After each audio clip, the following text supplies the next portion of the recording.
नमस्कार मित्रों, आप सभी का स्वागत है CY एस्ट्रोलॉजर में।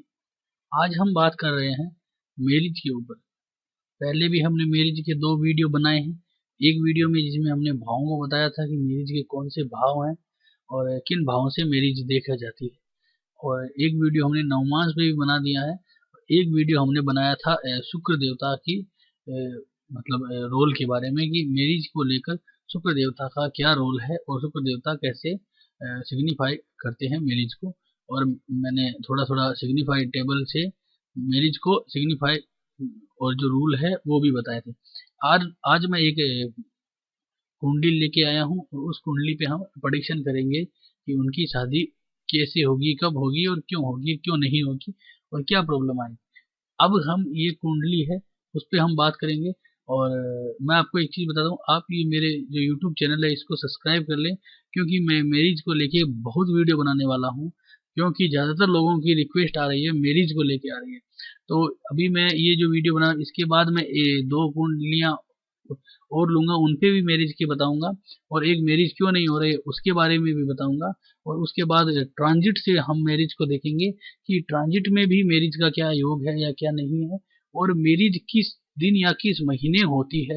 यानी कि हम कुंडली में कैसे देख पाएंगे कि मैरिज का हमारे पास जो समय है वो कब आएगा। यानी कि हमने ये देख लिया कि मैरिज जो है वो इस पीरियड में होगी, लेकिन वो कब होगी, किस दिन होगी, यानी जो सटीक समय है, यानी कि हमारा जो आकलन होगा, यानी कि हमने निकाल दिया कि भाई ये 5 दिन या 10 दिन के अंदर ये जो है वो मैरिज का समय है, अब इस समय आपकी मैरिज हो जाएगी। तो वो कैसे निकालते हैं, वो हम ट्रांजिट से निकालेंगे, यानी गोचर से। तो आज हम वो सब बातें और वो वीडियो भी मैं बनाऊंगा। काफ़ी लोग हैं जो मैरिज के ऊपर बहुत क्वेश्चन आते हैं, बहुत लोग पूछते हैं सर मैरिज के ऊपर बनाइए, तो मैं उन सब चीज़ों को लूँगा। तो आप मेरे ये जो यूट्यूब चैनल को सब्सक्राइब कर लें, जिससे कि आपको ये रोज नए और अच्छे वीडियोस मिलते रहें।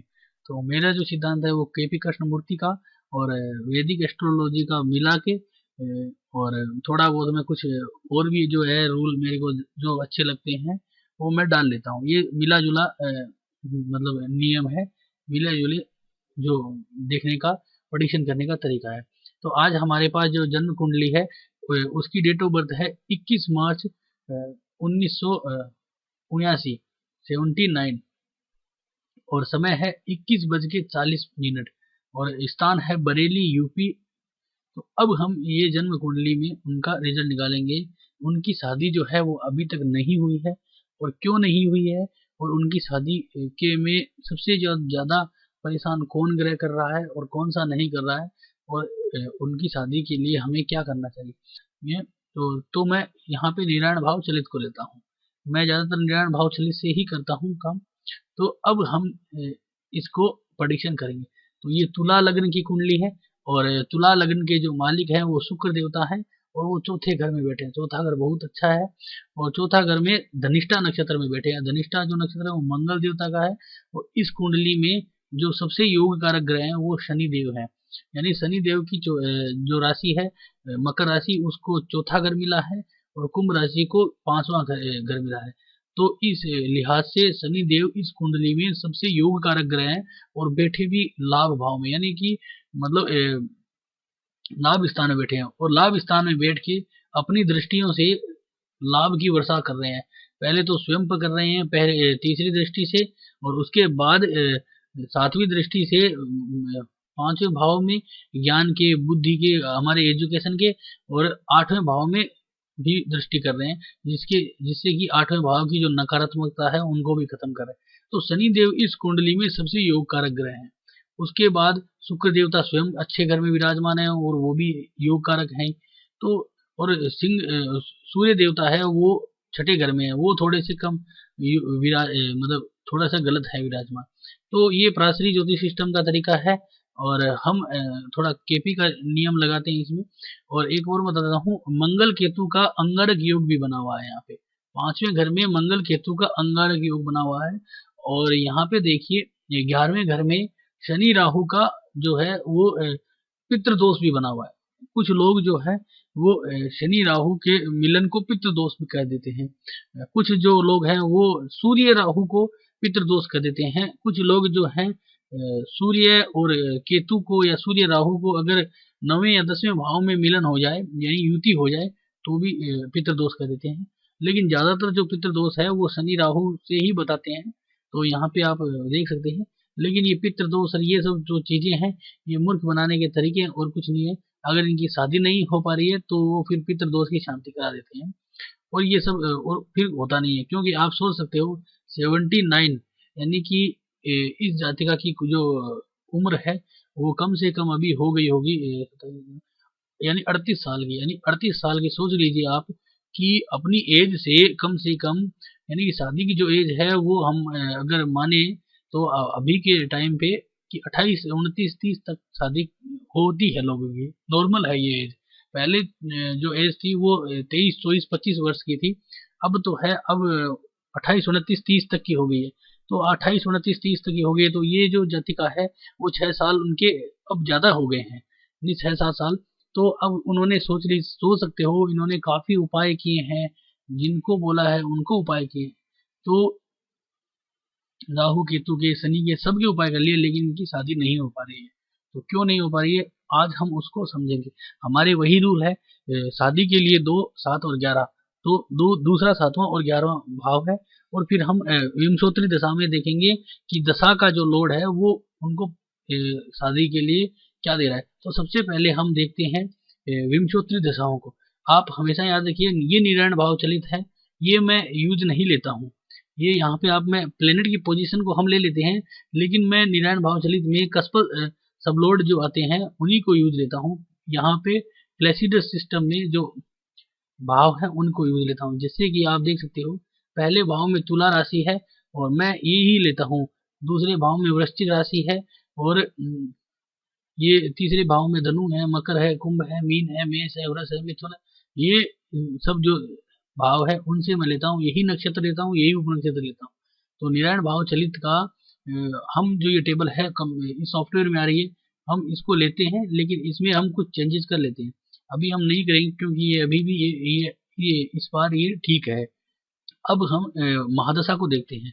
तो अगर हम इसकी महादशा को मान लीजिए अभी के लिहाज से देखा जाए, यानी कि मान लीजिए अब अगर इनकी उम्र 30 साल की थी तो किसकी महादशा चल रही थी, तो 30 वर्ष इसमें जोड़िए तो 80 और आपके 20 21 और यानी कि 2001 दो में 30 वर्ष की उम्र चल रही थी, 2000 तो 2001 या 2 में मान लीजिए। तो अब यहाँ पे महादशा जो देखिए तो यानी कि सूर्य की महादशा आई थी 2001 से 2007 तक, तो इस महादशा में इनकी शादी नहीं हो पाई क्योंकि ये महादशा जो थी वो उनकी उम्र के हिसाब से सही थी। तो यानी कि जो उम्र थी उनकी आप मान सकते हो कि मतलब शादी की उम्र मान लीजिए 29 30 28 30 साल की। तो अब हम सूर्य के सिग्निफिकेटर देखेंगे। तो यहाँ पे जो सिग्निफिकेटर आ रहे हैं, ये जो सिग्निफिकेटर हैं ये आप देख सकते हो, ये जो सिग्निफिकेटर है ये जन्म कुंडली से बनाए गए हैं, जबकि हम जो सिग्निफिकेटर लेते हैं वो निरायण भाव चलित से लेते हैं। तो निरायण भाव चलित में सूर्य देवता 5वें भाव में है और जन्म कुंडली में 6ठे भाव में है। तो यहाँ पे जो सूर्य देवता है वो 6ठे भाव के रिजल्ट दे रहे हैं, जैसे कि 11 और 6 दे रहे हैं। तो असलियत में ये 11 और 5 देंगे। तो इसके लिए मैंने अलग से बनाए हैं, वो इस सॉफ्टवेयर में नहीं है, मैंने अलग से उनको बना लिए हैं, निकाल लिए हैं। तो वो जो है वो ऐसे हैं। तो अब हम सूर्य देवता को देखते हैं। सूर्य देवता क्या दे रहे हैं, 5वां और 11वां, 4 5 और 10 और 6 5 और 12वां, यानी कि शुक्र देवता ने इसमें न्यूट्रल दिए, यानी कि 1 11 आया है वो शादी के बता कर मतलब बता रहा है, लेकिन 5 और 9 है तो वो शादी को थोड़ा सा प्लस कर रहे हैं। लेकिन यहाँ पे 10 आ गया और 4 आ गया। याद रखिएगा 10 जो है वो 11वें भाव का 12वां भाव है, यानी कि 11वें भाव का 12वां भाव है 10, यानी किसी भी प्लेनेट का 12वां भाव जो होता है वो उसको अवरुद्ध करता है। यानी कि मैंने अगर बोल दिया कि ये काम होगा तो जो मेरा जो मतलब अवरुद्ध भाव है, अवरुद्ध व्यक्ति है, वो कह देगा नहीं होगा, तो फिर वो नहीं होगा। तो यही है 11वें भाव को जो रोक लेता है वो है 10वां भाव। तो अब यहाँ पे 11वां भाव कह रहा है शादी, तो यहाँ पे नीचे जो नक्षत्र है, नक्षत्र ज्यादा स्ट्रॉन्ग होता है, नक्षत्र कह रहा है नहीं, तो अब ये नहीं हो पाएगा। तो ये 5 आ रहा है, यहाँ पे फैसिलिटेटेड थोड़ी सहायता मिलेगी। लेकिन आप ये मान लीजिए 4th हाउस है, वो भी है ना, वो 10वें भाव को थोड़ा सा सपोर्ट करेगा। 4th हाउस शादी के लिए इतना अच्छा नहीं है, तो 4th हाउस जो है वो शादी को सपोर्ट करेगा। यानी कि अगर 5वां हाउस जो शादी को सपोर्ट कर रहा है, तो 5वें का 12वां चौथा होता है, वो भी उसको फिर वो उसको अवरुद्ध करेगा 5वें को। तो यहाँ पे आप 10 और 11, तो ये जो भाव दे रहा है सन, वो मान लीजिए 60% डिनाई दे रहा है और मतलब 40% अलाउ दे रहा है। अब इसमें अच्छा अंतर आना चाहिए। तो अच्छा अंतरा किसका आया, सारे अंतरे आए, कौन से अच्छे आए कौन से हुए, हम अब वो बात नहीं करेंगे। अब हम 8% की देखेंगे कि अभी क्या हो सकता है, क्योंकि पुरानी बातों में कोई सार नहीं है, तो इसीलिए हम 8% की देखेंगे। तो अब हम देखेंगे, हमने देख लिया कि उनकी उम्र के हिसाब से उनका जो टाइम था वो किस वजह से निकल गया, क्योंकि महादशा लॉर्ड ने अच्छे रिजल्ट कम दिए, तो उसके कारण अंतरों में अच्छे रिजल्ट न आने के कारण उनका वो समय गया। अब 8% में क्या चल रहा है, यानी कि अभी चल रहा है उनका चंद्रमा का लास्ट फेरा चल रहा है, यानी कि चंद्रमा की अंतरदशा चल रही है, और चंद्रमा अब उनके मतलब तीसरे महीने में उतर जाएगा। उसके बाद मंगल देवता की महादशा चलेगी। तो अब चंद्रमा यानी तीसरे महीने में उतर जाएगा, तो हमें चंद्रमा को देखना नहीं चाहिए, क्योंकि 2 महीने में शादी नहीं हो सकती। अब तो ये है कि 2 महीने में शादी नहीं हो सकती, तो अब हम मंगल देवता को ही देखते हैं, क्योंकि अब महादशा में मंगल देवता ले, और मंगल में ही मंगल का अंतरा, यानी कि मंगल में मंगल का अंतरा कम से कम 5 महीने का आएगा। तो अब हम मंगल देवता को ही मतलब हमारा जो मेन टारगेट बना के काम करते हैं। तो मंगल देवता क्या सिग्निफाई कर रहा है, तो पहले हम जन्म कुंडली में देखेंगे, तो मंगल देवता 5वें घर में बैठे हैं, और इनकी जो 2 राशियां हैं, वृष राशि मेष राशि और वृश्चिक राशि, तो भाव कुंडली में भी ये 5वें घर में बैठे हैं, और इनकी 2 राशियां हैं, मेष राशि 7वें भाव में आ रही है, और वृष राशि है वृश्चिक राशि है, वो दूसरे भाव में आ रही है। तो मंगल देवता बहुत अच्छे रिजल्ट दे रहे हैं यहाँ पे, वो मतलब परिवार के रिजल्ट भी दे रहे हैं, शादी के रिजल्ट भी दे रहे हैं, और पुत्र प्राप्ति के भी दे रहे हैं। अब इनकी हम देखते हैं कि वो क्या सिग्निफाई कर रहे हैं। तो हम यहाँ पे देखते हैं मार्स। तो मार्स जो है वो दूसरे, चौथे और 7वें घर को सिग्निफाई कर रहा है, और किस नक्षत्र में है, हमेशा याद रखिए नक्षत्र मैंने थोड़ा पहले बताया नहीं था। आप जैसे ही मंगल पे यहाँ पे आओगे, तो यहाँ पे आ जाएगा ये साइन लॉर्ड सेचन है, यानी कि कुंभ राशि में है। नक्षत्र जो है पूर्व भाद्रपदा है, वो जुपिटर का नक्षत्र है, और उप नक्षत्र यानी सब लॉर्ड है वो सेचन का है, और उप नक्षत्र वो गुरु का है। तो यहाँ पे जो नक्षत्र है वो गुरु महाराज का, तो गुरु महाराज क्या सिग्निफाई कर रहे हैं वो हमें लेना है। तो गुरु महाराज यहाँ पे 9वें भाव में है, तो उस हिसाब से हमने ये निकाल दिया रिजल्ट। तो मैं ये बता देता हूँ कि जो मंगल है वो दूसरे और चौथे और 7वें को कर रहा है, यानी 2 और 7 प्लेनेट है भावों को कर रहा है, तो अच्छे दे रहा है। यहाँ पे नीचे 6 आ रहा है, और यहाँ पे 10 आ रहा है, तो 2 और 7 को सपोर्ट कौन करेगा, 5 और 9 करेगा। लेकिन 6 और 10 ये एंटी कॉम्बिनेशन भी साथ में आ गया, यानी कि दूसरे घर का जो 12वां घर है वो पहला घर होता है, और 7वें घर का 12वां घर छठा होता है, और 11वें घर का 12वां घर 10वां होता है। तो आप देख सकते हो कि 7वें घर का 12वां घर छठा आ रहा है, और 11वें घर का 12वां घर 10वां आ रहा है। तो वो नक्षत्र और उप नक्षत्र में आ रहे हैं, तो ये प्लेनेट से ज्यादा स्ट्रॉन्ग है। तो रिजल्ट क्या देगा, और फिर यहाँ पे 4 भी आ रहा है, तो 4 जो है और 3 इसमें न्यूट्रल है, तो यहाँ पे ऊपर भी 4 नीचे भी 4, तो यानी कि ये जो मार्स है वो शादी को अलाउ नहीं करने वाला है, शादी में परेशानी ही देगा। अब इनको एक अच्छा स्ट्रॉन्ग अंतरा चाहिए, यानी कि अब मार्स की जो दशा है वो लंबी चलेगी। तो ये अब कम से कम आप मान सकते हो कि मार्स की जो दशा चलने वाली है वो 2017 से लेकर 2024 तक। अब अगर 2024 तक ये शादी नहीं करेंगे, तो फिर उनकी शादी होनी भी नहीं है, क्योंकि उनकी उम्र ज़्यादा हो जाएगी, और अब उनके साथ प्रॉब्लम काफ़ी आने लग जाएगी। तो इनको अब क्या करना चाहिए, तो पहले तो इनको एक अच्छा अंतरा देखना चाहिए कि किस अंतरे में उनको शादी हो सकती है, तो कौन सा अंतरा है। क्योंकि हमने जब वीडियो बनाया है तो कुछ उनको रिलीफ देना हमारा स्वाभाविक बनता है। तो यहाँ पे आप केतु देवता को देखिए, 2 साथ दे रहे हैं लेकिन 1 6 10 भी आ रहा है, तो ये केतु भी डिनाई कर रहा है। यहाँ पे वीनस यानी शुक्र देवता है, वो नेचुरल बेनिफिशियर है। शुक्र जो है वो नेचुरल बेनिफिशियर है, तो हम शुक्र से कुछ उम्मीद लगा सकते हैं। शुक्र में कुछ एंटी कॉम्बिनेशन है क्योंकि 1 और 6 है, लेकिन शुक्र जो है एक तो नेचुरल बेनिफिशियर है, फिर नक्षत्र में 2 और 7 दे रहा है, नीचे 3 और 9 भी आ रहा है, तो हम शुक्र से कुछ उम्मीद लगा सकते हैं। लेकिन हमें जो महादशा लॉर्ड है उसने जो रूल निर्धारित किया है, उन्होंने रूल निर्धारित ये किया है कि शादी उनकी नहीं होनी है। तो अब हमें महादशा लॉर्ड जो मंगल है उनके उपाय करने हैं। मैं उपाय बाद में बताऊंगा, पहले मैं एक अच्छा प्लेनेट आपको देख के देता हूँ। तो यहाँ पे सन को देखिए आप, सन है वो 5 11 दे रहे हैं, 4 5 11 दे रहे हैं और 5 9 और 12 दे रहे हैं। तो शादी के लिए सबसे जो अच्छा प्लेनेट है वो मैं सन को मान रहा हूँ अभी के लिए। अभी जो ऊपर हमने 3 प्लेनेट देखे हैं उनमें सन जो है वो बहुत अच्छा है, क्योंकि इसमें 11वां भाव है, एक 10वां भी है लेकिन 11वां है, फिर तीनों में 5 आ रहे हैं और 9वां भी आ रहा है। तो सूर्य देवता काफी अच्छे सिग्निफाई हो रहे हैं। अब दूसरा भाव देखते हैं हम, कोई अच्छा भाव है तो 2 10 आ रहा है, यहाँ पे 2 7 10 आ रहा है, ये और 4 5 10 आ रहा है, तो ये चंद्रमा भी अच्छा नहीं है, मार्स तो अच्छा है ही नहीं। अब राहु है, राहु भी अच्छा नहीं है।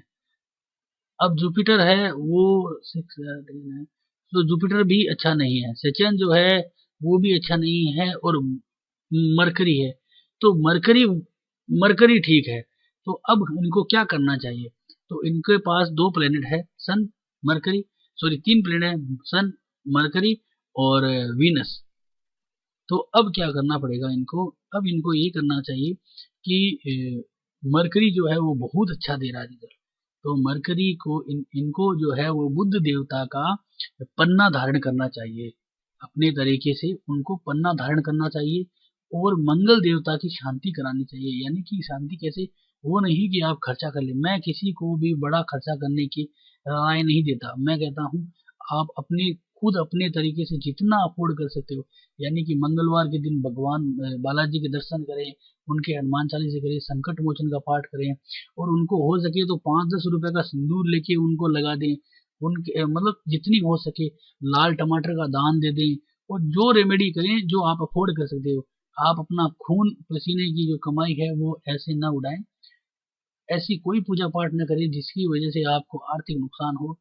तो ये आप मान लीजिए कि भगवान है वो इतना नहीं देखते कि आपने 50,000 की पूजा करवाई है, आप 5 रुपए में भी खुश कर सकते हो।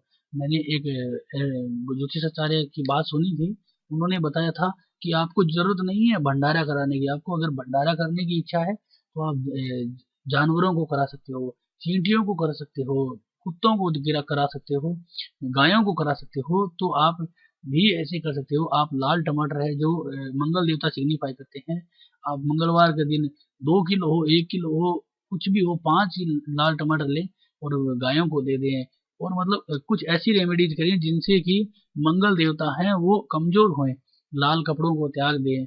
तो ऐसे जो करके हमें मंगल देवता और मंगल के बीज मंत्र है वो हम लगातार 15-20 दिन है, उनके जो बीज मंत्र जितने होते हैं वो कंप्लीट कर लें, और इनका जो प्रोसीड है वो खुद स्वयं करें। तो उनकी जो नेगेटिव एनर्जी, यानी कि हमें मंगल की नेगेटिव एनर्जी को यहाँ से हटाना है, और उसके बाद हमारे पास पॉजिटिव एनर्जी में वीनस सन और मार्स है, तो इनके अंतरों में हमें शादी के लिए कोई अच्छे रिजल्ट आने की उम्मीद बन जाएगी। तो उसके लिए हम पन्ना धारण कर लें जिससे कि हमारे पास एनर्जी आ जाए, और सूर्य देवता की भी हम पाठ पूजा करें। कोई भी प्लेनेट है यानी वीनस, शुक्र और सूर्य और बुध, इनके हम दान न दें, बस इनकी एनर्जी को ज्ञान करें। तो उसके बाद हमें इनके ट्रांजिट में जाके और भी सरल रिजल्ट निकाल सकते हैं। तो अब मैं वीडियो काफ़ी लंबा हो गया है, तो मैं अगले जो वीडियो है उसमें इसी कुंडली पे एक ट्रांजिट से शादी की जो डेट कब निकल सकती है, यानी कि कब एक अच्छा माहौल बन सकता है जिस समय इनकी शादी के मतलब जो चांस है वो अच्छे बने, तो वो हम निकालने की कोशिश करेंगे। तो आप ज़रूर बताएं ये वीडियो आपको कैसा लगा, और अगर कोई कमी रही हो, कुछ मेरे से छूट गया हो, या कुछ बताने में या बोलने में कुछ कमी रह गई हो, तो आप ज़रूर मेरे इस वीडियो के नीचे कमेंट डालें और बताएं। और आपके पास कोई अच्छी अच्छी डिटेल हो जिससे कि कुछ लोगों को सीखने को मिले, तो आप ज़रूर दें, जिससे कि ज्योतिष जो हो ज़्यादा से ज़्यादा लोगों को सीखने को मिले। तो धन्यवाद दोस्तों।